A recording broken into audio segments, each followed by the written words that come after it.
No início de dezembro de 2022, caçadores vasculhando as densas matas de Hillsboro, na Geórgia, fizeram uma descoberta perturbadora. Os restos mortais, desmembrados de uma mulher, espalhados por uma área de quase 5 quilômetros. Ninguém sabia quem ela era. Ninguém a procurava. Isso porque, para todos que a amavam, ela já havia morrido, em paz, em um hospital, cercada de cuidados. Levaria meses para que o mundo descobrisse o nome da mulher nos bosques e, com ele, uma teia de mentiras de proporções quase inimagináveis.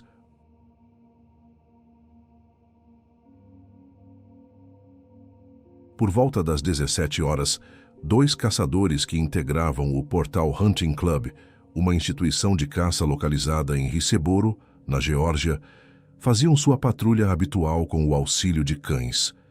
Este clube é o mais antigo do estado, estendendo-se por uma área monumental de 13 mil acres que margeia o isolado pântano de Bulltown. Naquela ocasião, logo após o abate de um veado, os homens perceberam que seus cães apresentavam um comportamento anormal, recusando-se a obedecer aos chamados e mantendo-se fixos em um ponto próximo à vegetação. Ao se aproximar para verificar o que detinha os animais, o caçador Philip McCauer deparou-se com o torso de uma mulher branca jogado a poucos metros da estrada de terra.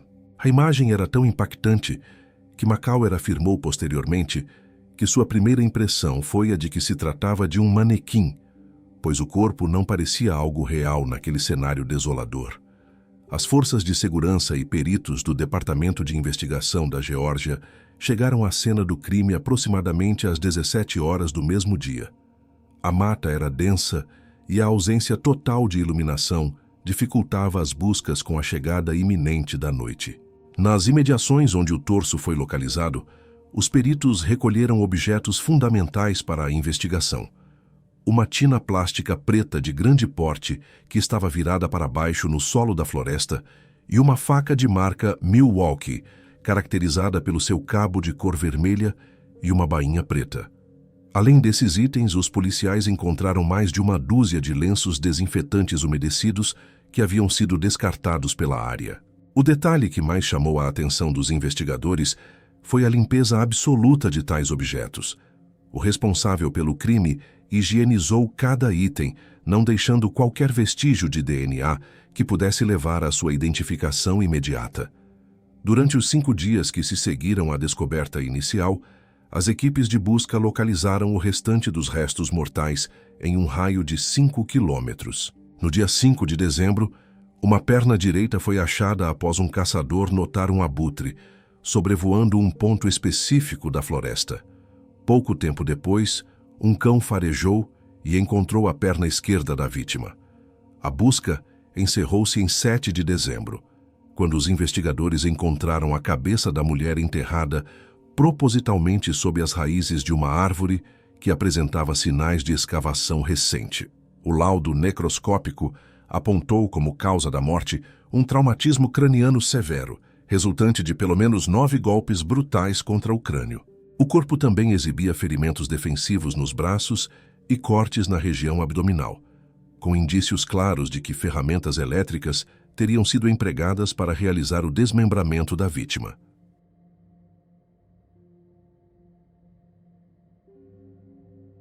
Mindy McBain Cassotis, que tinha 40 anos na época do crime, era a filha mais velha do casal Frank III e Betsy McBain, sendo irmã de Frank IV e Matthew. Aqueles que conviviam com ela a descreviam como uma mulher brilhante, curiosa e extremamente dedicada aos laços familiares. Sua formação acadêmica incluía um mestrado em serviço público e ela construiu uma carreira sólida como secretária jurídica em Washington, D.C., atuando tanto no setor corporativo quanto em organizações sem fins lucrativos, impulsionada pelo desejo de ajudar pessoas. Mindy possuía uma veia comunicativa forte, sendo a criadora e anfitriã do podcast intitulado Compelling Women, no qual ela se dedicava a entrevistar mulheres com histórias de vida inspiradoras para amplificar suas vozes. Suas amigas Morgan Paddock e Angela Wynn ressaltavam que esse projeto refletia sua personalidade calorosa e sua paixão por ajudar o próximo e ver o lado positivo das pessoas. A vida pessoal de Mindy mudou radicalmente em 2015, quando ela conheceu Nicholas Cassotes através de uma plataforma de encontros na internet. Nick possuía uma biografia que impunha respeito. Era um oficial da Marinha, advogado do corpo jurídico conhecido como JAG, e veterano com 2 passagens pela Guerra do Iraque, além de ter trabalhado no Pentágono. Nicholas vinha de um casamento anterior com Heather Thomas, que durou 6 anos, e terminou de forma amigável em 2015, motivado por um desgaste no relacionamento romântico, onde se tornaram apenas melhores amigos. Nick e Mindy casaram-se em outubro de 2016, e após a união, residiram por um tempo com o irmão dela, Frank IV, antes de se instalarem em um bungalow em Savannah com os pais de Mindy, Frank III e Betsy. A identificação da vítima foi um dos maiores desafios enfrentados pelo GBI, pois o corpo foi deixado na mata sem roupas ou documentos que facilitassem a descoberta. Inicialmente, as impressões digitais e o DNA não geraram correspondências em nenhum banco de dados nacional, e a tentativa de rastrear um implante dentário também falhou. Diante do impasse, os investigadores divulgaram retratos falados forenses na mídia, o que gerou centenas de ligações de todo o país, que precisaram ser verificadas uma a uma pelos agentes. Foi somente através do uso da genealogia genética que os peritos conseguiram rastrear a árvore genealógica da vítima até chegarem a Betsy McBain, na Carolina do Sul, confirmando a identidade de Mindy por meio de um teste de DNA com sua mãe após 6 meses de mistério absoluto. Um ponto determinante nesse processo foi o auxílio de Heather Thomas, a ex-esposa de Nick, que reconheceu o retrato forense na imprensa e ligou anonimamente para o GBI, indicando a semelhança com Mindy Cassotes. A confirmação de que os restos pertenciam a Mindy causou um impacto sísmico, pois ela já era considerada morta pelos seus entes queridos há meses. Nicholas Cassotes havia enganado a todos com uma narrativa de que sua esposa falecera por causas naturais em um hospital e que seu corpo havia sido cremado logo em seguida. Essa mentira foi tão bem estruturada que nem mesmo a polícia ou a família desconfiavam que a mulher encontrada em Hillsborough pudesse ser ela, uma vez que seu ciclo de vida já havia sido encerrado de forma pacífica em um ambiente médico controlado. Essa disparidade entre o que a família acreditava e a realidade brutal encontrada na floresta revelou a profundidade das manipulações de Nick sobre todos que o cercavam. Quando os agentes informaram Betsy sobre a descoberta do corpo desmembrado, o choque foi absoluto, pois a versão contada por Nicholas sobre a morte de Mindy era totalmente diferente e carregada de tragédia. Nick havia dito aos sogros que Mindy morrera de forma súbita em uma clínica de parto às vésperas de dar à luz, estando supostamente no 8º mês de gravidez, em novembro de 2022. Ele afirmou que a morte ocorreu enquanto Frank III se recuperava de uma cirurgia realizada em 30 de novembro. Nicholas chegou em casa em prantos, alegando que Mindy falecera e não voltaria mais para o seio familiar. Curiosamente, ele nunca soube dizer o nome da instituição médica ou o endereço exato, alegando que se tratava de um prédio de tijolos em Savannah e que não se lembrava de detalhes devido ao seu estado emocional abalado. Nick ainda sustentou a mentira, alegando que o corpo fora cremado por engano pelo hospital. Ele disse ter pago $5.000 em dinheiro vivo a um desconhecido no Alabama para receber as cinzas da esposa, as quais teria espalhado na Chesapeake Bay durante uma cerimônia íntima. Após convencer a família da morte, ele desapareceu e, posteriormente, os pais de Mindy receberam e-mails de uma suposta empresa chamada Apis Limited, informando que Nicholas havia sofrido um acidente e morrido. Apesar da falta de documentos oficiais, a família não procurou as autoridades. Contudo, a amiga Angela Wynn nunca acreditou plenamente na história, exigindo provas concretas que Nicholas jamais forneceu, preferindo cortar o contato definitivo com ela antes de sumir por completo da vida social, que Mindy cultivava com tanto carinho. Com a confirmação definitiva de que os restos mortais encontrados na floresta pertenciam a Mindy McBain Cassotis, os investigadores puderam redirecionar os esforços para reconstruir os passos da vítima e de seu marido no período que cercou o crime. Uma peça fundamental surgiu de uma câmera de segurança instalada em uma estação de bombeamento de água na cidade de Risseboro. Esta câmera, o único dispositivo de vigilância em uma vasta área deserta, registrou a movimentação de um veículo modelo Ford Explorer do ano 2022, no dia 29 de novembro de 2022. As imagens mostravam o carro passando em direção à densa zona de mata por volta do meio-dia e retornando pelo mesmo caminho pouco tempo depois. Ao cruzarem os dados de propriedade, os agentes descobriram que Nicholas Cassotis era o dono de um automóvel verde com as exatas especificações observadas na filmagem. Essa pista levou o investigador Jack Frost a realizar uma varredura minuciosa em estabelecimentos comerciais da região, em busca de transações financeiras realizadas pelo suspeito. A busca por registros de compras revelou que, no mesmo dia em que o veículo foi filmado próximo ao local do descarte, Nicholas utilizou seu cartão de débito em uma loja Home Depot, situada a apenas 50 minutos de distância do clube de caça. O registro apontava a aquisição de uma faca de utilidade da marca Milwaukee, com cabo vermelho, exatamente igual àquela que fora abandonada junto ao torso da vítima. As câmeras de vigilância da loja confirmaram a presença de Nicholas, capturando o momento em que ele saía do estabelecimento carregando a faca de forma visível sob o braço. As investigações em outras lojas de departamentos mostraram que ele também havia visitado uma unidade da Bass Pro Shop em Savannah. Naquele local, o suspeito adquiriu um kit profissional de processamento de caça composto por 7 peças distintas, incluindo serras para ossos e facas de variados tamanhos. Durante o processo investigativo, um especialista forense analisou o kit e concluiu que tais ferramentas possuíam as características necessárias para realizar o desmembramento observado nos restos mortais da vítima. A análise técnica foi aprofundada com a obtenção de ordens judiciais para acessar os registros do telefone celular de Nicholas e os dados armazenados no sistema de posicionamento global do veículo Ford Explorer. O cruzamento dessas informações gerou um mapa detalhado da movimentação do suspeito, comprovando que tanto o carro quanto o celular percorreram as estradas de terra isoladas e pararam nos pontos exatos onde as partes do corpo de Mindy seriam localizadas meses depois. Os registros mostraram que o veículo permaneceu parado por cerca de 2 horas, precisamente sobre a área onde os caçadores encontraram o torso. Houve também uma parada registrada no ponto exato onde a cabeça da vítima foi enterrada. Simultaneamente, a perícia realizada no imóvel alugado, via plataforma digital em Savannah, onde o casal residia, forneceu provas biológicas contundentes.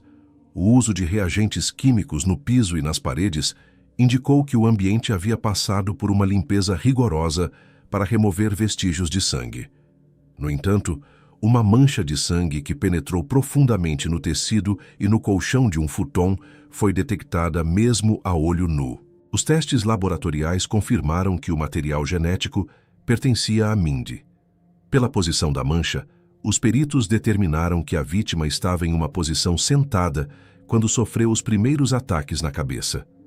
A investigação médica trouxe outro fato que desmoronou a narrativa construída por Nicholas para a família. O laudo oficial de óbito certificou que Mindy não estava grávida quando morreu e que não existia qualquer sinal biológico de gestação ocorrida no período de 1 ano antes do falecimento. Isso provou que a história de que ela estaria no 8º mês de gravidez e daria à luz em janeiro era uma invenção completa. Além disso, descobriu-se que Nicholas já mantinha contatos secretos por meio de redes sociais com uma mulher chamada Samantha Kolnick desde setembro de 2022. Nessas mensagens, enviadas enquanto Mindy ainda estava viva e supostamente esperando um filho, ele já se apresentava como um homem viúvo que havia perdido a esposa no ano de 2020.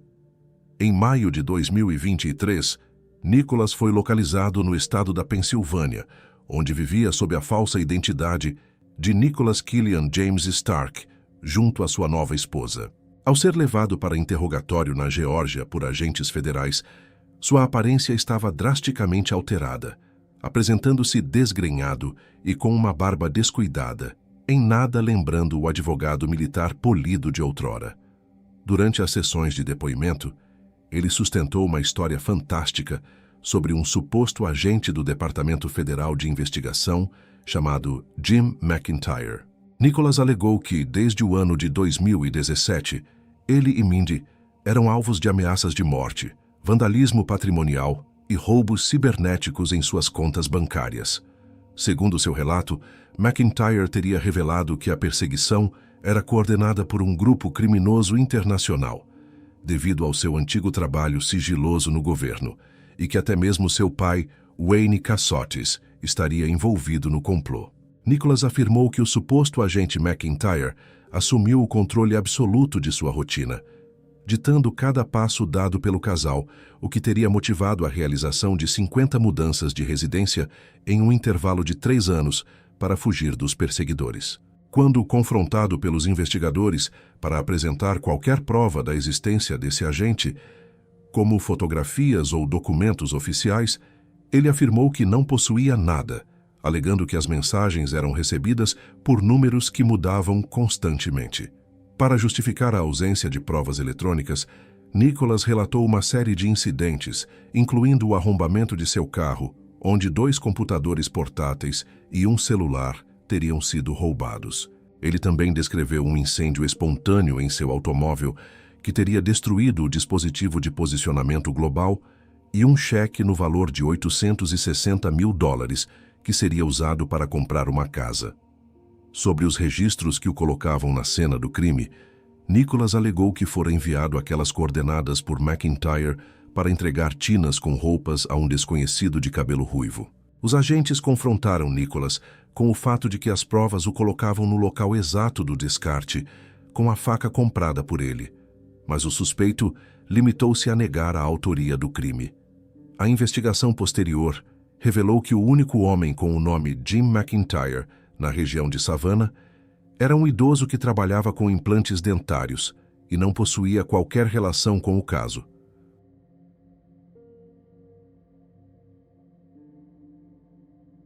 O histórico financeiro e jurídico de Nicholas revelou uma motivação oculta para sua constante fuga.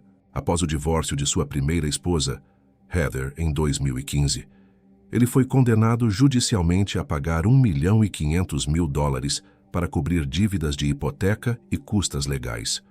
Por nunca ter efetuado o pagamento, Nicholas era alvo de um mandado de prisão. Para tentar ludibriar o tribunal e evitar a detenção, ele declarou falsamente possuir uma fortuna de $32 milhões guardada em contas secretas. Como prova de sua capacidade financeira, apresentou extratos do Bank of America, que a perícia comprovou serem falsificados. Nicholas dizia ao juiz que Mindy era quem bloqueava o acesso ao dinheiro, enquanto para Mindy, ele dizia que sua ex-esposa era uma pessoa desequilibrada que tentava roubá-lo. Além das dívidas do divórcio, ele aplicou golpes financeiros em conhecidos, como uma ex-colega da Marinha chamada Cameron Nelson, de quem obteve mais de $198 mil por meio de empréstimos e uso de cartões de crédito, dinheiro que jamais foi ressarcido. Enquanto vivia essa vida de fugas e fraudes, Nicholas obteve sucesso financeiro no mundo literário sob o nome de usuário Nick Morfox. Em janeiro de 2019, ele publicou um conto de ficção no qual descrevia uma sogra tentando envenenar o genro, texto que viralizou e teve os direitos comprados pela Sony Pictures por um valor entre $300 mil a $400 mil.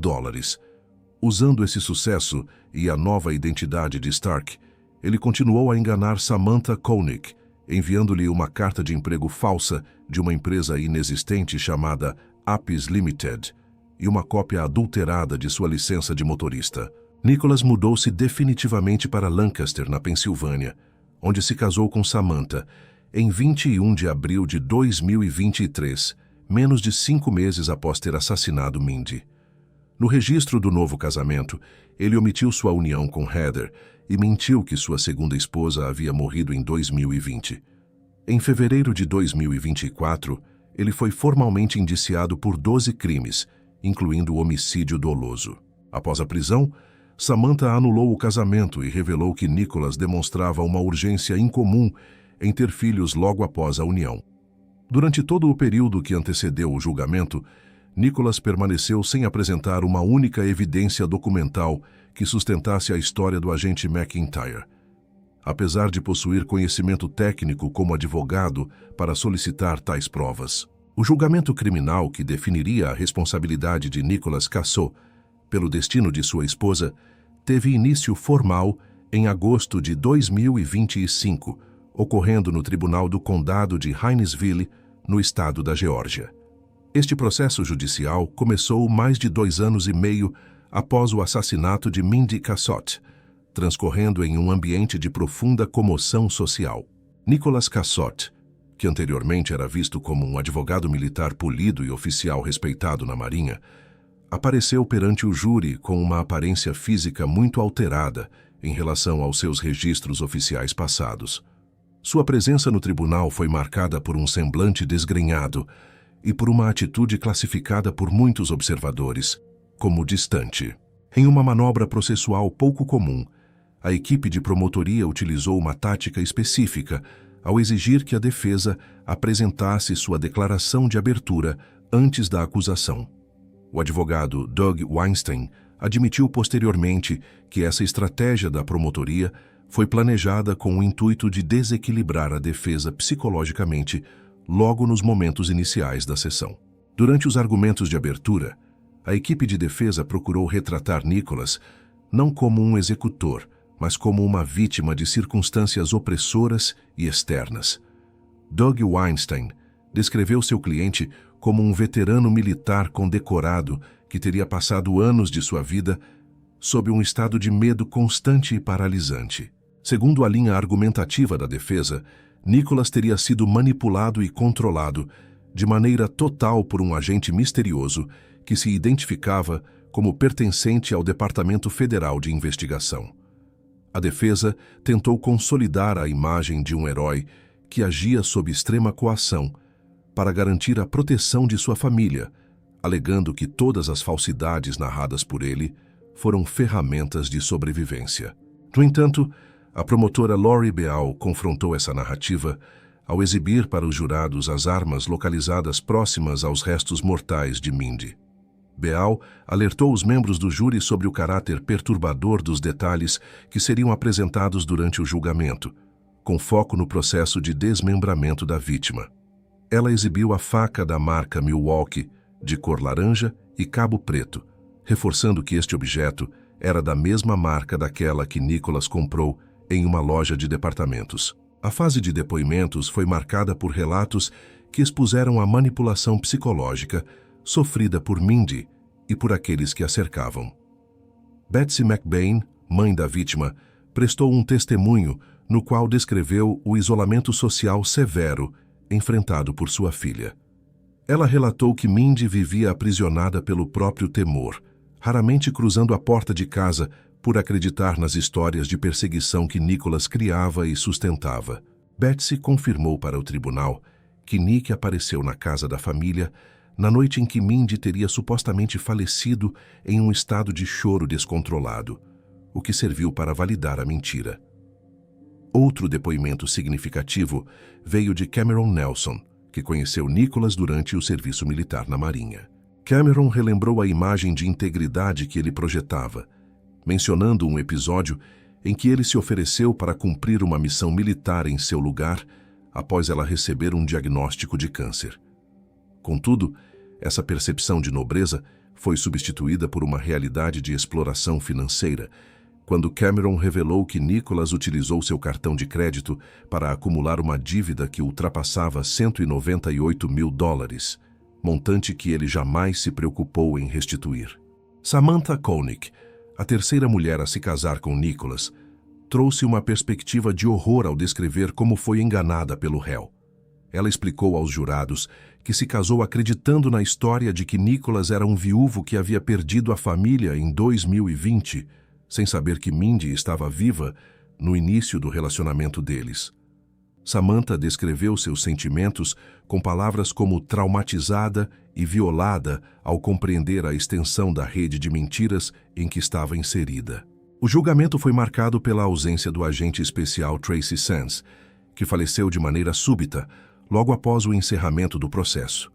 Sands foi apontado pelo promotor Billy Joe Nelson como o elemento fundamental que impediu que o homicídio de Mindy permanecesse sem solução.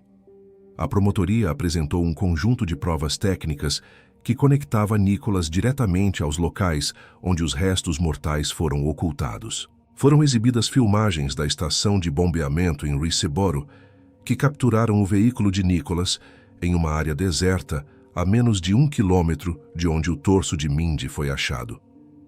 Os dados do sistema de posicionamento global da Ford Explorer e do celular de Nicholas forneceram um rastreamento exato de sua movimentação pelas estradas de terra. O objeto mais contundente foi um futon que continha uma mancha de sangue de Mindy que penetrou o colchão, sugerindo que a vítima estava sentada quando recebeu os golpes fatais na cabeça. A discussão sobre o motivo do crime baseou-se na descoberta de que Mindy não estava grávida. A promotora Lori Bial argumentou que a frustração de Nicholas ao descobrir que a gestação de 8 meses era inexistente pode ter servido como gatilho para o assassinato, justificando os ferimentos desferidos na barriga da vítima. Nicholas decidiu testemunhar em sua defesa e falou por mais de 3 horas perante o júri. Ele manteve sua postura calma e repetiu a história sobre o controle exercido pelo suposto agente Jim McIntyre. Nicholas tentou explicar a posse da faca Milwaukee, alegando que o objeto seria usado para consertar uma tela em seu apartamento, enquanto o kit de caça seria um presente para seu cunhado Matthew. No entanto, durante o contra-interrogatório, a promotora apontou que Nicholas, apesar de sua experiência como advogado, nunca solicitou documentos de óbito da esposa ou buscou confirmar a identidade de McIntyre por meios legais, embora ele conhecesse muito bem o sistema judiciário. Essa falta de ação prática por parte de um profissional do direito serviu para enfraquecer a credibilidade da versão da defesa, especialmente diante da ausência total de provas documentais que pudessem corroborar a existência de qualquer agente federal envolvido com o casal. O veredicto final foi alcançado após o júri do Condado de Liberty deliberar por pouco mais de 1 hora. Nicholas foi declarado culpado de maneira unânime em todas as 12 acusações, incluindo o homicídio doloso e agressão qualificada. Durante a fase de sentença, os pais de Nicholas depuseram em seu favor, afirmando que ele era uma pessoa bondosa e que o júri havia cometido um erro. Essa defesa ocorreu mesmo após Nicholas ter passado anos acusando o pai de organizar perseguições contra ele. Morgan Paddock, amiga de Mindy, dirigiu palavras duras ao réu, destacando como ele traiu a confiança da mulher que jurou proteger. O juiz sentenciou Nicholas à prisão perpétua sem possibilidade de saída condicional, acrescentando 25 anos de reclusão à pena.